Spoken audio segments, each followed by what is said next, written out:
Alors, j'ai un message pour notre nation. Le Seigneur m'a demandé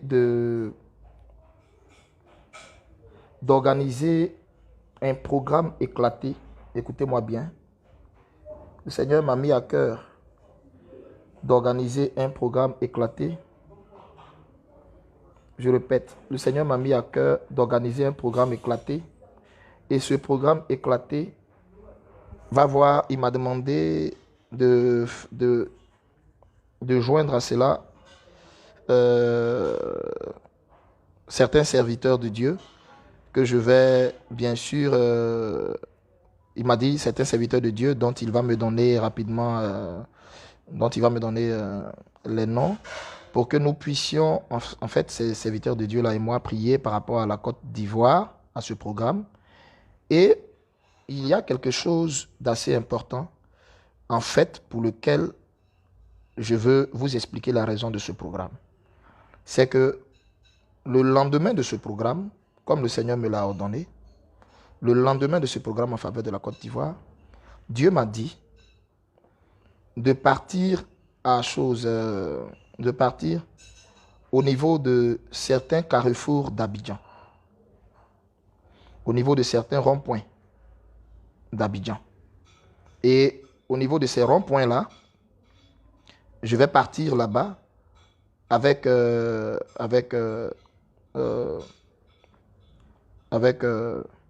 comment on appelle, le peuple de Dieu pour verser de l'huile à certains ronds-points d'Abidjan. Vous savez pourquoi? Vous savez pourquoi? Parce que euh, ces temps-ci, les accidents de circulation vont encore se multiplier. Ces temps-ci, les accidents de circulation vont encore se multiplier. Par la suite, euh, il y aura beaucoup euh, de disparitions. Donc, il faudrait que nous prions par rapport à notre pays. Nous avons besoin que Jésus maintienne le navire ivoire. Nous avons besoin que Jésus maintienne la Côte d'Ivoire. La Côte d'Ivoire a besoin de paix, de stabilité. Notre rôle, nous les chrétiens, c'est de prier par rapport à la Côte d'Ivoire.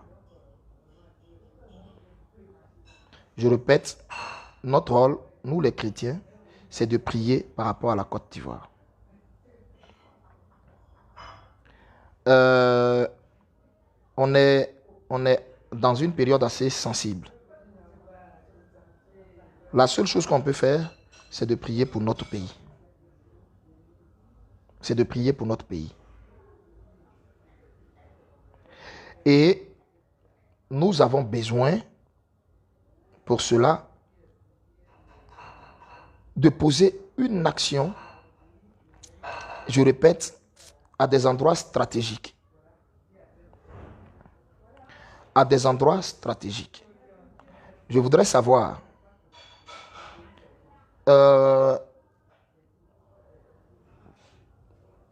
ces endroits stratégiques, que le Seigneur m'a révélés, vont être marqués par une application d'huile que nous allons faire sur ces différents endroits. Le jour, nous allons faire le programme par rapport à la Côte d'Ivoire. Hein? C'est à partir de la semaine prochaine là-bas. À partir de la semaine prochaine. Quand nous allons faire le programme par rapport à la Côte d'Ivoire, vous ne partez pas. C'est-à-dire le matin, vous ne partez pas. Parce que le matin, on va poser certains actes. Et j'ai vu le Seigneur qui m'a dit de prier, d'adresser des prières à la place, comment on appelle la place là? Il y a une place que le président Gbagbo a créée en Côte d'Ivoire ici là. On appelle quoi? C'est quoi? Hein?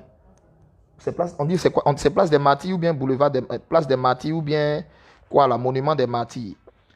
Voilà. Il y a le Saint-Esprit qui m'a révélé qu'il faudrait que, je répète, l'église de Côte d'Ivoire se lève. Je répète, l'église de Côte d'Ivoire se lève pour que nous allions poser certaines actions à certains endroits stratégiques. Je répète, nous irons poser certaines actions à certains endroits stratégiques. Ces endroits-là, je ne vais pas les dévoiler ici en direct. Ces endroits ne seront pas dévoilés ici en direct, mais seront révélés à la veillée. Parce que nous allons organiser en faveur de la Côte d'Ivoire.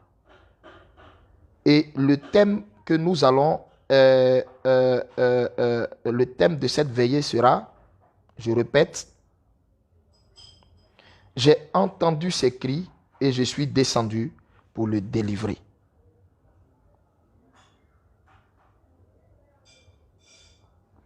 Ah, il y a Paul Boca qui dit, cela le Seigneur l'avait demandé en 2010 à certains hommes de Dieu, ils n'ont pas obéi totalement.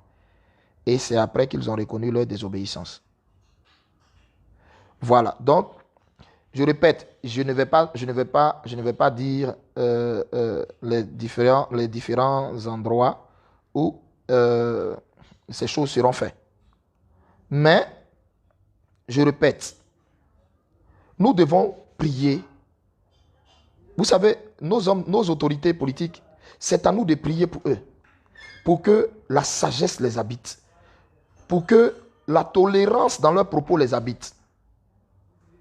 Je répète, pour que la sagesse les habite, pour que la tolérance les habite. Vos histoires de bord politique, RHDP, PDCI, coalition de l'opposition là, franchement, excusez-moi, hein, mais ne nous fatiguez pas avec ça. Ce qui nous importe actuellement où je suis en train de parler là, ce qui nous importe, c'est la Côte d'Ivoire. Il y a une seule personne qui vaut la peine d'avoir toute notre attention, c'est la Côte d'Ivoire. C'est la Côte d'Ivoire. Je répète, hein, c'est la Côte d'Ivoire. Tout ce que vous faites par rapport à la Côte d'Ivoire, là, faites ça bien, hein, parce qu'on a tous nos enfants ici. On a tous nos familles ici. Je parle à tous les groupements politiques, hein, que ce soit partis politiques de l'opposition, les gens de l'opposition, les gens du gouvernement. Tout ce que vous faites là par rapport à la Côte d'Ivoire, là, faites ça bien. On a tous nos familles ici. On a tous nos familles ici. On a tous nos familles ici. On a tous nos familles ici.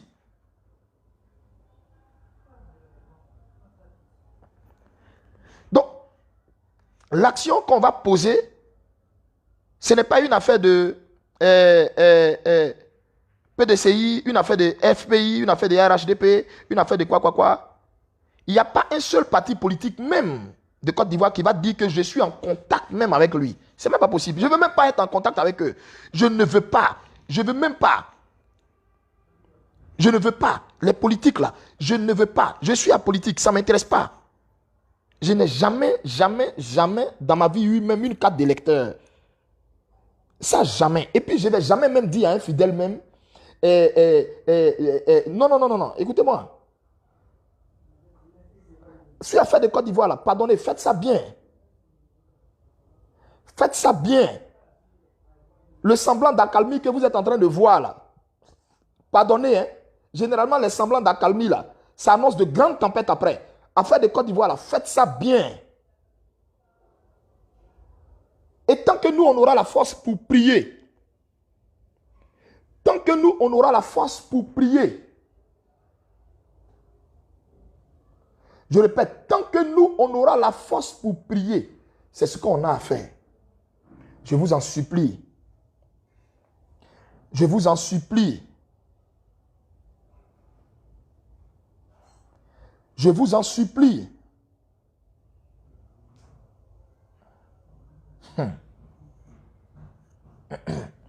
Donc, ce que le Seigneur dit, que les chrétiens qui m'entendaient, écoutez-moi, on avait un moment de jeûne à prendre la semaine dernière. Je n'ai pas annoncé ce moment de jeûne parce qu'il y avait certaines instructions que le Seigneur devait me donner. Il devait finaliser. Et je viens vous dire, le lundi là, ce lundi qui arrive là, tous les chrétiens de Côte d'Ivoire, que tu sois en France, que tu sois aux États-Unis, que tu sois en Chine, où que tu te trouves, tous les chrétiens de Côte d'Ivoire, et je vous en supplie, ce n'est pas une affaire de je suis catholique, ce n'est pas une affaire de je suis assemblée de Dieu. Je dis, ce n'est pas une affaire de je suis baptiste, je suis méthodiste, je suis telle église, telle église. Non. Je répète, tous les chrétiens de Côte d'Ivoire, à partir du lundi, Dieu vous appelle tous à jeûn. Et c'est à fruit. Tous les chrétiens de Côte d'Ivoire, Dieu vous appelle tous à jeûn. Et c'est à fruit. Je vous fais part d'une vision que des personnes ont eue dimanche à l'église. Il y a eu 2 personnes qui ont eu une vision à l'église. Ils ont vu des anges en tout blanc qui étaient en train de galoper, quittaient du ciel, venaient en toute hâte en Côte d'Ivoire. Une armée nombreuse d'anges. Et il y a une des personnes qui a eu la vision qui a demandé à l'un des anges, mais où vous allez comme ça, puis vous allez rapidement. Et l'un des anges l'a dit, on descend, on a été envoyé pour aller intervenir sur le cas de la Côte d'Ivoire. Parce que ce qui arrive là n'est pas bon.